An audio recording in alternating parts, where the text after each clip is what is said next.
My name is Larry Bussell. I'm the MC for this evening. I'm the chairman of the Manatee County Commission, and I'm very happy to be here. This is my old stomping ground, so I'm very happy to be here. I'd like to recognize a couple of special guests this evening, not the guests of honor or anything like that, but a couple of other people. Judge Gilbert Smith, first of all.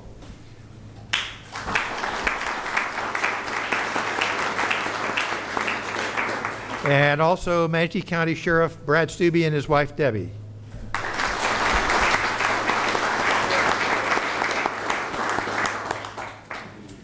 My understanding is that there's an accident somewhere down south on I-75, and another of our guests who was going to be here, Council Volunteer President Dave Dignam, has been delayed. So if he comes in later, you'll know why he was late. At this time, I'd like to recognize Life Scout Alex Love for the color presentation. He's from Troop 89. Participating in this evening's color celebration are Scouts from Troop 89 and Troop 10.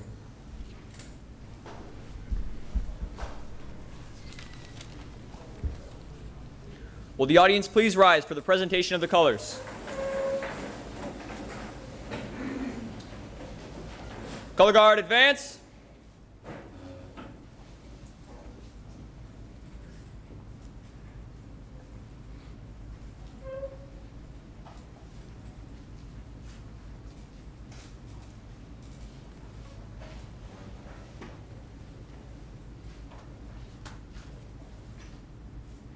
Left, face.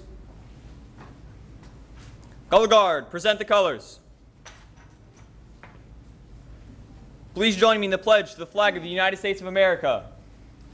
I pledge allegiance to the flag of the United States of America and to the republic for which it stands, one nation, under God, indivisible, with liberty and justice for all. 2, please post colors.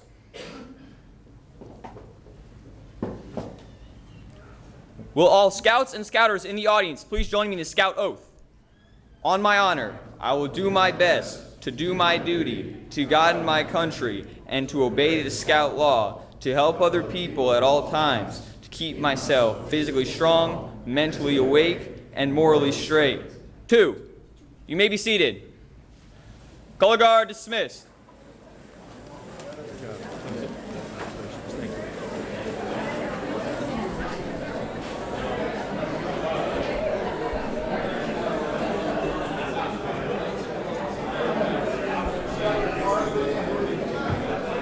All right, that was a great job for Alex Love and his folks.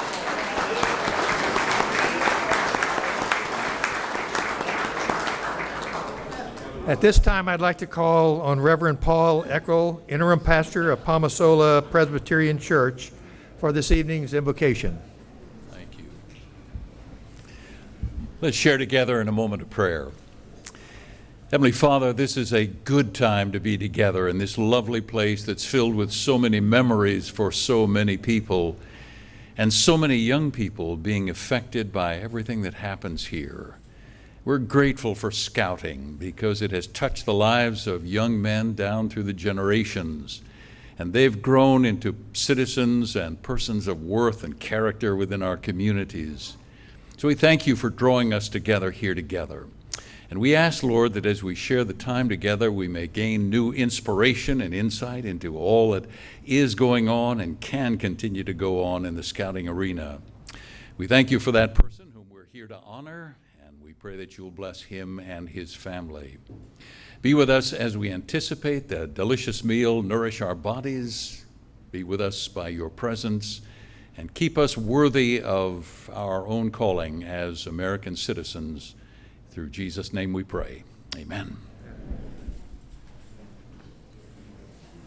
My scouting experience, I count among the basic principles that have shaped my life. In addition to my parents and the upbringing that I got from them, scouting, and then schooling through Manatee High School, Naval Academy for 4 years, 27 years in the U.S. Air Force, and scouting ranks up there with all of those other experiences as far as shaping my life and giving me the basic principles upon which I live to this day.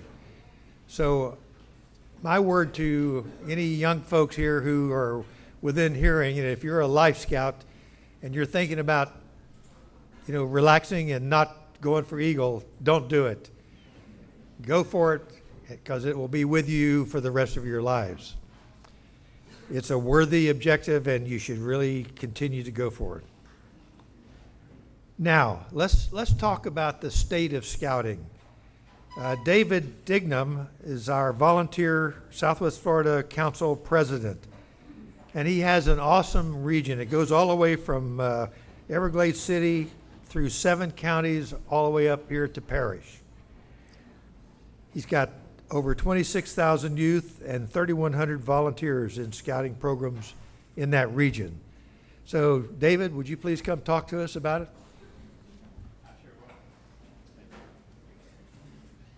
And if you weren't in trouble all those years ago, well, you're going to be in trouble when you get home later on, Larry. There's a lot of great stories here. I grew up here at Flying Eagle, Boy Scout Troop 26. Some of my old advisors are out there in the audience.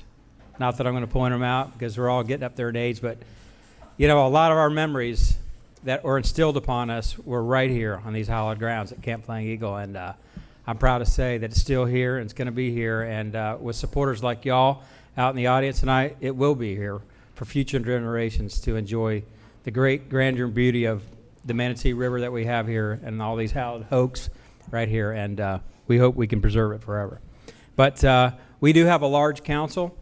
And as the commissioner said, it's a 7-county area, and it's hard to get around to all those areas. But we've got a dedicated staff that are working many jobs and wearing a lot of hats, and they're spread pretty thin, but they do a phenomenal job under the direction of a phenomenal council executive, Mr. Greg Graham, who leads his team in diligent efforts to make sure that this great youth program is reached out and can be touched by as many youth as we can possibly get. And it takes those 3,000 volunteers, a lot of manpower, a lot of women power hours to bring the program and the great program that we have. One of the things I want to mention tonight is how proud we are of Manatee County, who led membership this past reporting time for this last year. And I want to say thank you to all those leaders that got us to the numbers that we needed to get and led the council, which for us, we were the #1 in the state, and we were in the top 5 in the United States. So I'd like to thank everybody for all the hard work they did.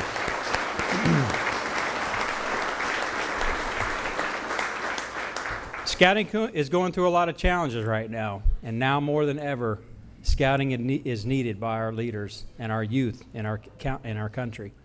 And for those who came out tonight, we appreciate your support of scouting and hope that you continue to support scouting and all the great things that we do, because scouting will go on forever and ever, thanks to supporters like yourself.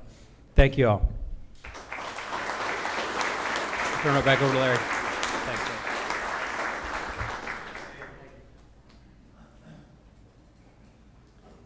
Thank you, David. Now let's see a parent's perspective on scouting. Our guest speaker this evening is volunteer scout leader Stephen Palmieri. Steve has spent the past 8 years volunteering for scouting. He started off as a Cub Master of Pack 111 at First Presbyterian Church in Bradenton and continued leading that pack for 7 years. Last year, he handed over the reins to the pack's new Cub Master and stepped into the role of charter organization representative of First Presbyterian, acting as a liaison for the church with both PAC and Troop 111. He's also the committee chairman for the troop. In addition to his scouting unit duties, this is the 5th year Steve has volunteered to lead Manatee County's annual Cub Scout Summer Day Camp program. As a nationally certified Cub Scout Day Camp director, Steve, along with his volunteer staff, plans out a fun-filled week of games, special guests, and advancement projects for hundreds of Cub Scouts and volunteers right here at Camp Flying Eagle.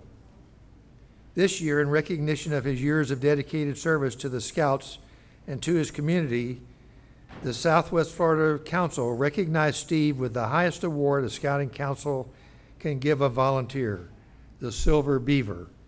That's impressive.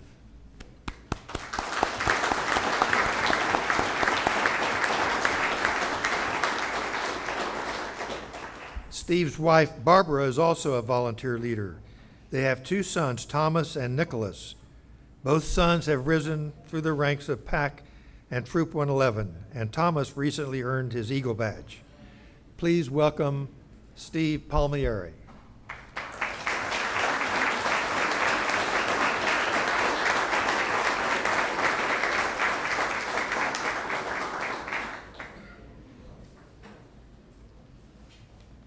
Sorry, I had to write it all down because I have hundreds of stories and they kept me to a few minutes. Thank you, Commissioner Bussell, and thank you, distinguished ladies and gentlemen. Started in Scouts 8 years ago, and much the same way every volunteer here did. Went to a meeting, saw, oh, this is a lot of fun, and then the den leader stepped down. I said, oh, well, you know what? If I could be a dad, I surely can be a leader. So I stepped up and said, okay, I can do this. Within 3 months, I became Cub Master and den leader. Within 4 months, we had to move to First Presbyterian Church, which we are proud to be affiliated with now. They really helped us to grow. With my 2 sons, this became a family affair. My wife became committee, and we have not looked back. It's been a wonderful, wonderful time. Our first camping trip to Camp Flying Eagle, I remember it well. We came out here, kids hadn't set up a tent before. It's pitch black outside, yet we were still laughing by the time we got the tent up. So that was impressive. The scouting program teaches a lot of skills, like cooking, camping, first aid, and of course, the most important for the kids, fire building.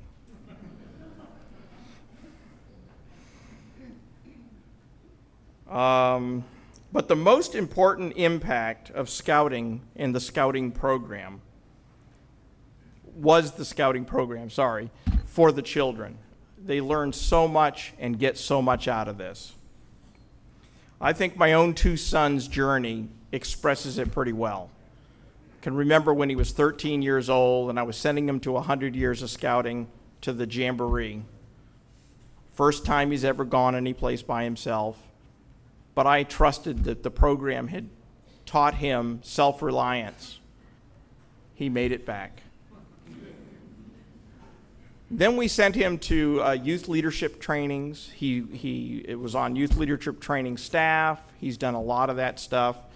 And at age 15, he got to go to the national, let me get this right, NAIL, which is the National Youth Advancement Leadership Training at the Scout Ranch. 15 years old, on a plane by himself, did fine.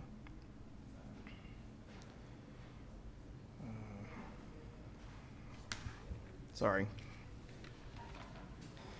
I want to tell you another story.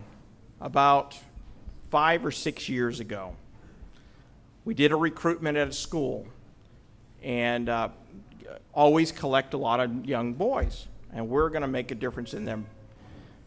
The first night that they came, this boy came in. The door swings open. and he's herding his mom in and telling her where to go, where to sit, how to act, and to shut up. And I'm standing at the top in the front, and I'm devastated. And I'm looking all over the place. And a den leader comes up to me and taps me on the shoulder, and he says, "Who are you looking for?" I says, "I'm going to be honest with you. I'm hoping the pastor's coming in to do a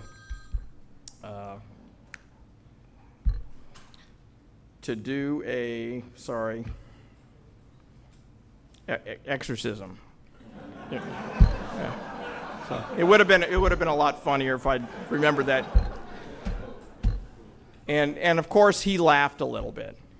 But I want to tell you, through the next couple of years, I got to see change. I got to see these boys grow up, mature, learn, understand. This boy, to this day, is the most respectful, polite, courtesy. You would not, two totally different boys between then and now. Most amazing. It's that change and that development that has kept me in the scouting program. It has made me want to be a better person. Every day I wake up and say, how can I make a difference? How can I help the young children so that they can make a difference in this world? It's very important. That one example is just one child in one troop, in one district, in one council. Imagine how many more success stories there are out there. There's a lot of them. Camp Flying Eagle. I'm going to tell you that Camp Flying Eagle is the most magical place. I don't care who you are. When you step on this property, the world is behind you. Don't see a thing anymore. Now, no cars. The job is gone. It's just you and nature. And you bring a child out here just one time, and you got them hooked. I tell the Cub Scout people that as soon as you recruit, take it up Camp Flying Eagle. Because I kid you not, your recruitment and your retention is magical on this place once you get them here. It's wonderful. We are all volunteers here who care desperately for these boys. They're like our own sons. We use the Boy Scout program and the values and the guide as a guide for the boys' journey into adulthood. And if we can just make a difference in one child, then we've really accomplished things. And the scouting program does that. It gives all of us hope and energy and wisdom. And I think it's no truer than the Scout Law. Trustworthy, loyal, helpful, friendly, courteous, kind, obedient, cheerful, thrifty, brave, clean, and reverent. These are all lessons that these boys may not understand when they're young, but understand when they finish this program. And they become better citizens for it. I guarantee you that a child, since I see that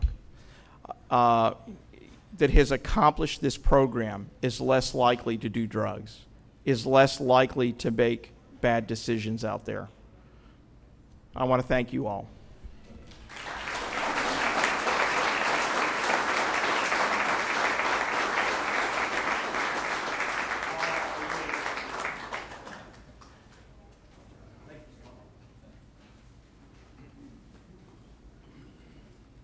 Well, that's a story from the heart. Judge Gilbert Smith is an Eagle Scout and a longtime supporter and advocate for scouting. He is currently a member of the Southwest Florida Council Executive Board and serves as district chairman for Manatee County, the top volunteer district or county position. He helped the Manatee County Scouting Program serve over 450 registered volunteers. and 1,637 youth during the year 2012. This year, the Southwest Florida Council recognized Judge Smith's contributions to scouting and to his community by awarding him the Silver Beaver, the highest award a council can give a volunteer. And I think he deserves a round of applause for that as well.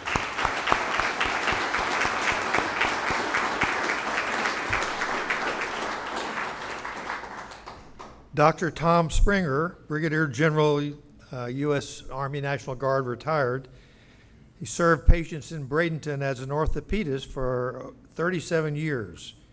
He also had a distinguished career in the Army, in the National Guard, as I mentioned, retiring as a Brigadier General line of the line in 1991. In addition to his medical practice and military service, Dr. Springer is a former chairman of the Manatee County School Board. He has known our guest of honor tonight, Jerry Neff, for many years. Please welcome Judge Smith and Dr. Springer for the presentation ceremony.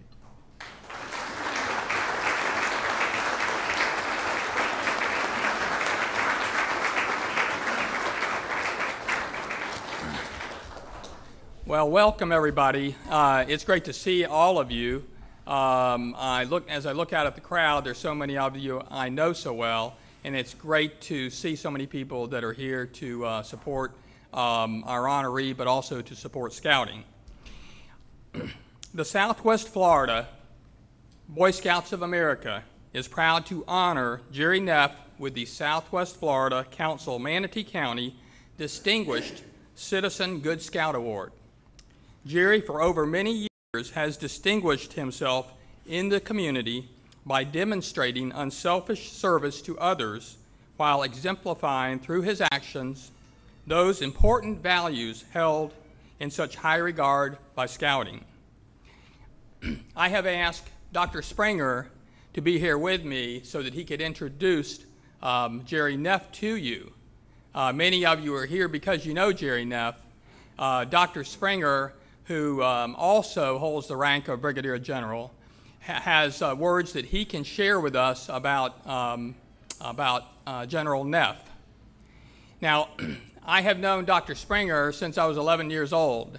In fact, he watched me grow up in scouting, and he was the first surgeon, as orthopedic surgeon in Manatee County, as Mr. Bussell has said. And Dr. Springer has been a longtime supporter of scouting. He raised an Eagle Scout, and I'm going to ask him now to come forward and introduce you to our honoree.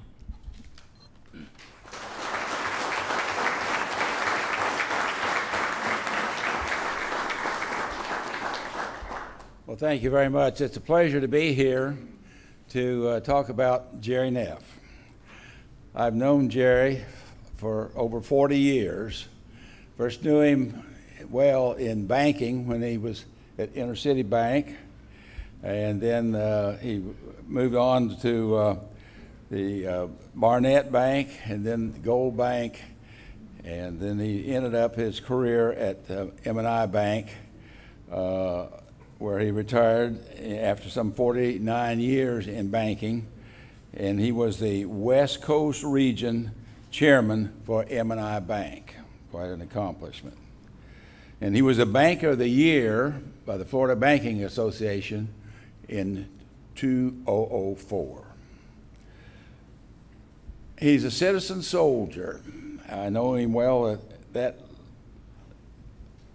time. He's enlisted in the National Guard in Illinois, and he became a sergeant. When he left Illinois to come to Florida, he came into the Florida Army National Guard. There, he attended OCS, became an artillery officer, where he also completed the basic and advanced courses. Then he completed the Command and General Staff College and the Army War College. And I can tell you, when you have a big civilian job to take care of and you're doing this sort of thing, you've got a lot on your plate, and it takes a lot of time.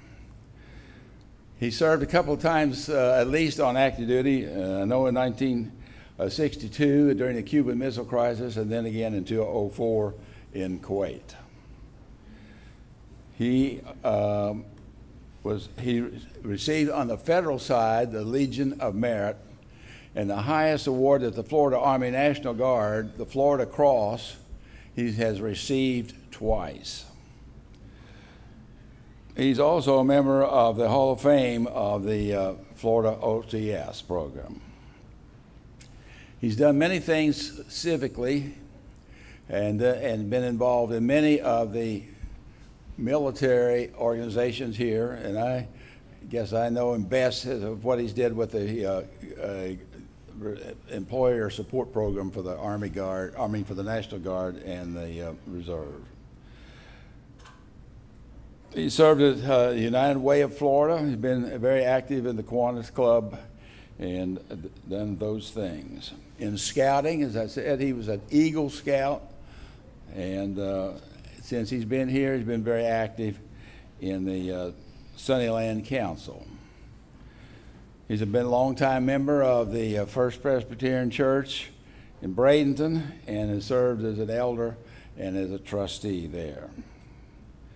Let me say this, that without a devoted and loving wife who will put up with all those thousands of hours that they have to put up with when somebody has two careers that they become successful in, it's a very nice thing because it means a wonderful family. And they have one daughter who is married and has given them 3 grandchildren. I think this community, the state of Florida, and the United States owes a debt of gratitude to Jerry Neff.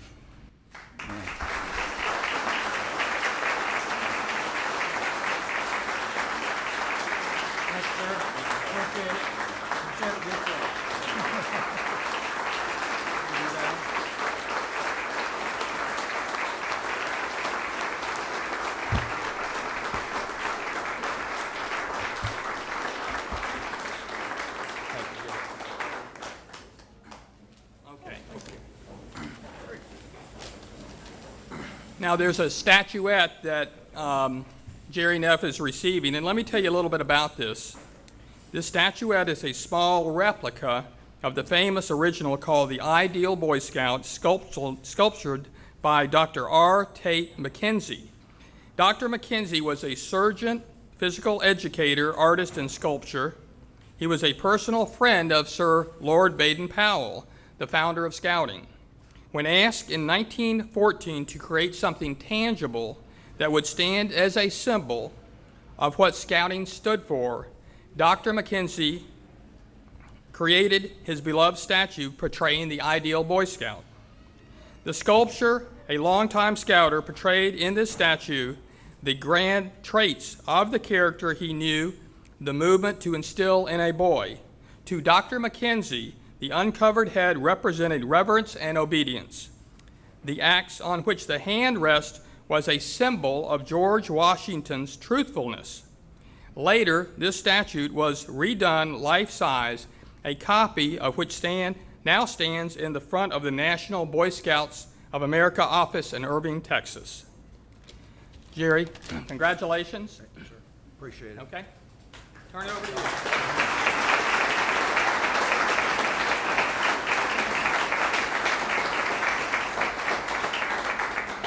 Well, thank you. It's certainly great to see everyone here, and it's a real honor for me to be here tonight. You can tell from my attire that I'm retired. Otherwise, I'd be like some of these other people with a tie on and a coat. But, you know, it's really neat to see my friends and neighbors and fellow church members and folks that I've been associated with in a number of community organizations, my banker friends back here that I worked with, and certainly last but not least, my wife Judy, who has been my bride for 50 years last November.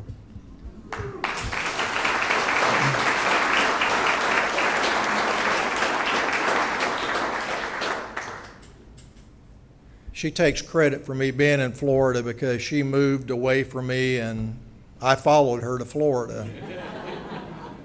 And she was my girlfriend then, and I guess it worked because we're still together. Thank you. I thank you for supporting the Boy Scouts of America, and I humbly accept the award. You know, I was fortunate to be born in a family. I grew up with a mother and a father and 2 siblings and 4 grandparents. I was born in my maternal grandparents' home, and my other grandparents lived right across the street. So, in addition to that, I was born 12 days after the Japanese attacked Pearl Harbor. And during the war, that's World War II for you young people, I had several family members that served in the military. My father was in the Navy in the Pacific Theater. I had an uncle, my mother's only sibling, who was a cadet in the Army Air Corps. I had an uncle that fought in the Battle of the Bulge as an infantryman. I understand he was a crack shot. That's because he was a farmer and they didn't waste bullets. And my cousin was in the 325th Glider Infantry Regiment, a much more dangerous occupation I can't imagine, and he landed at Normandy in a glider and then was shot down during the Market Garden exercise and was a POW. Needless to say, growing up the way that I did, my parents and my grandparents, my other relatives, had a profound impact upon my life. I'm going to use this book in a minute and put it on the table. 2 books influenced me more than any others, and I've got both of them here tonight. On my 13th birthday, my parents gave me a Bible. I have to admit that it didn't get much wear back in that era. But I have read the Bible cover to cover now, and Judy and I did it in 90 days, and I can tell you this, we learned a lot, but I'm glad there wasn't a comprehensive test at the end. The other one, I still have my Boy Scout handbook, and you can tell it's old because it says 65 cents on the cover here. Actually, this was the second one. The first one I got when I was 11 years old, I completely wore out. And I got this one when I was a Life Scout, and I still have pencil marks in it when I was keeping track of the merit badges that I needed to finish and earn in order to become an Eagle Scout.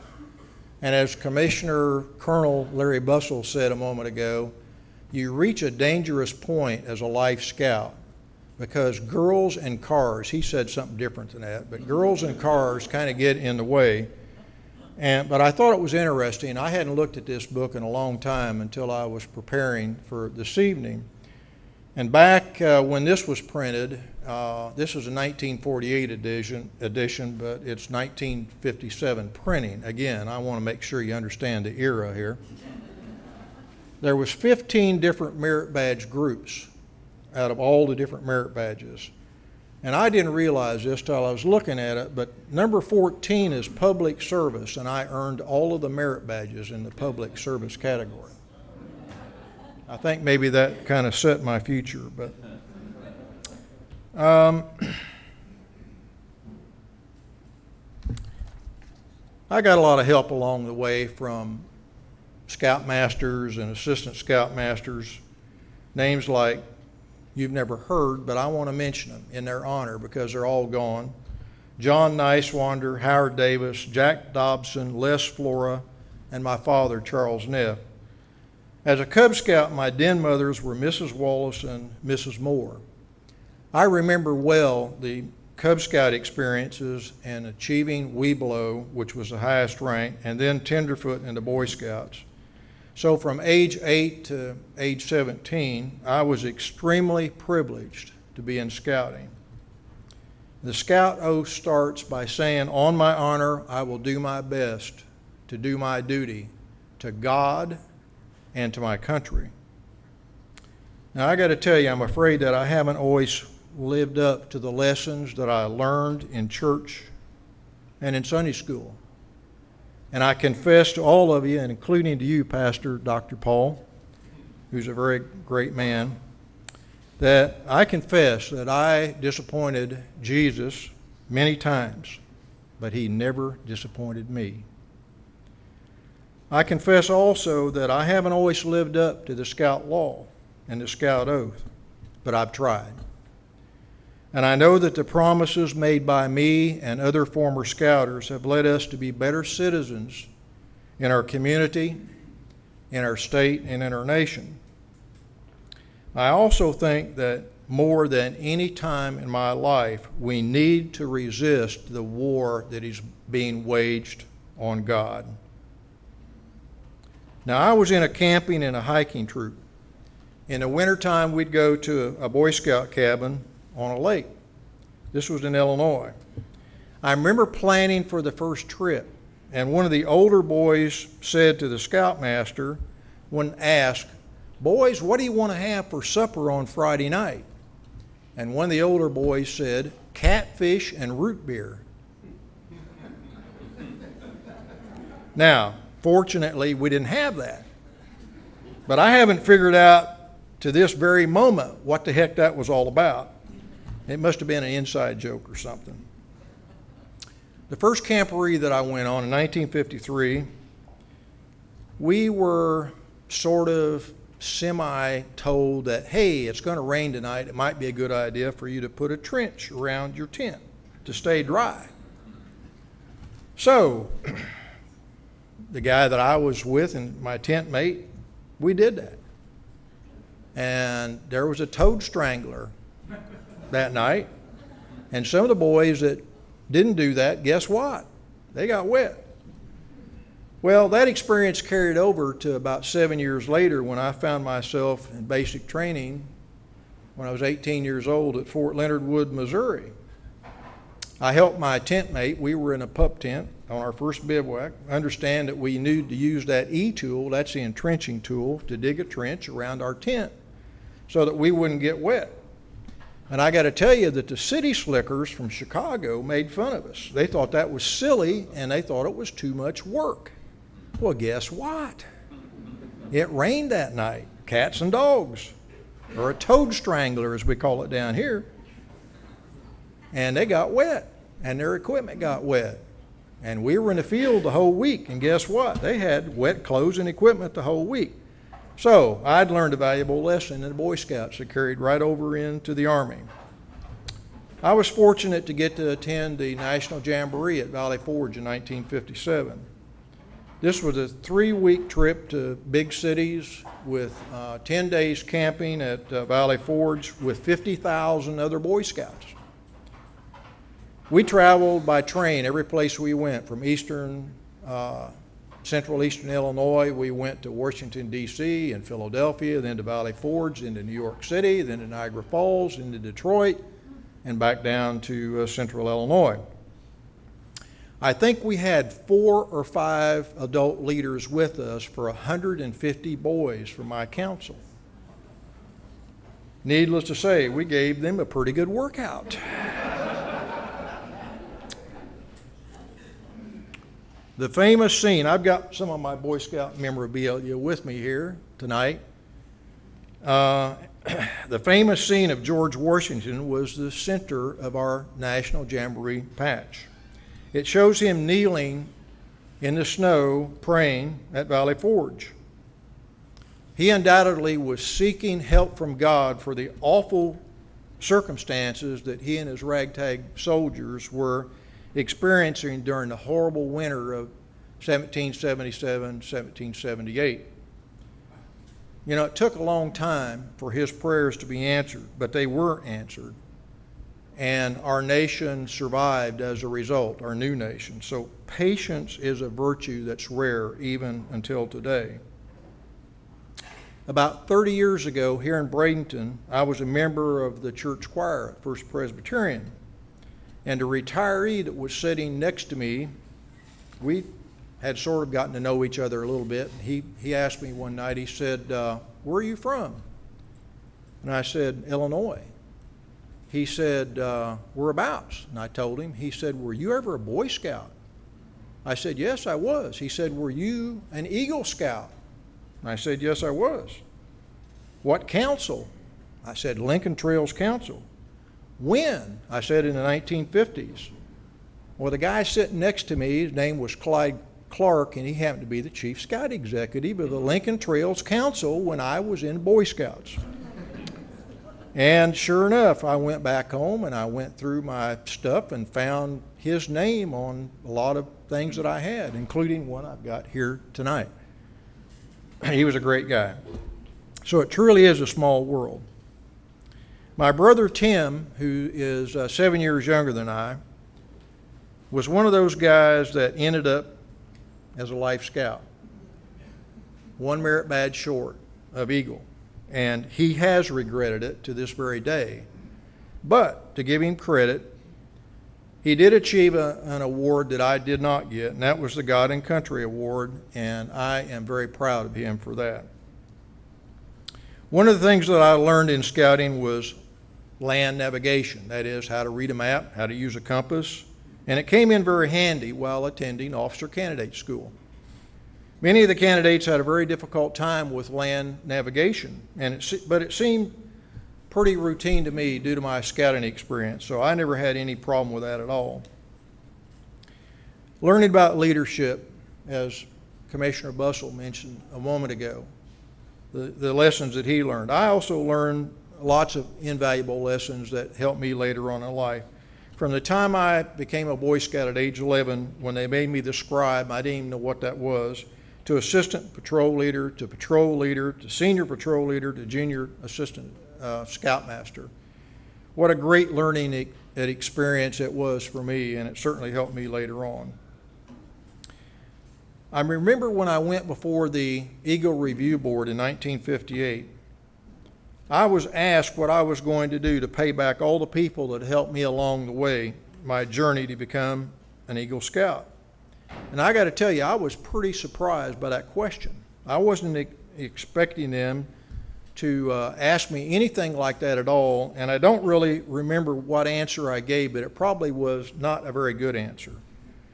I think the answer now, at my stage in life, I think the answer should have been to try and serve my fellow man to the best of my ability and God-given talent during my life. I continue to try to do that today and will continue to do that for as long as I can make a contribution to the organizations that I'm privileged to be a part of. So, what is the importance of Boy Scouts? Honesty, honor, godliness, respect for law, morality, and truthfulness are the wheels on which our entire republic rides. If the American people are no darn good, then no matter how well the Constitution is written, how well we are governed, or how much good fortune comes our way, we are doomed as a nation. In Boy Scouts, we're supposed to leave our campsite better than we found it. I also think that that is our mission in life. Each one of us in our own way has to find the means to leave this world better than we found it. There is no doubt that the lessons learned in scouting can help all of us do that each and every day. Thanks again for being here tonight, and I encourage you to support the Boy Scouts of America. Thank you very much.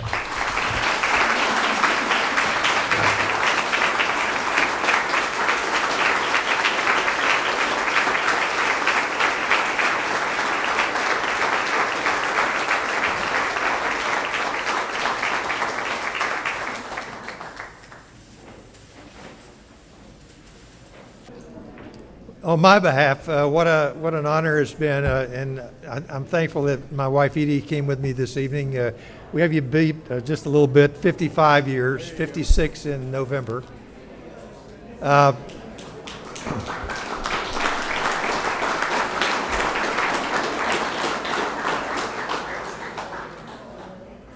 It's been a delightful evening. I congratulate you all for your support of scouting.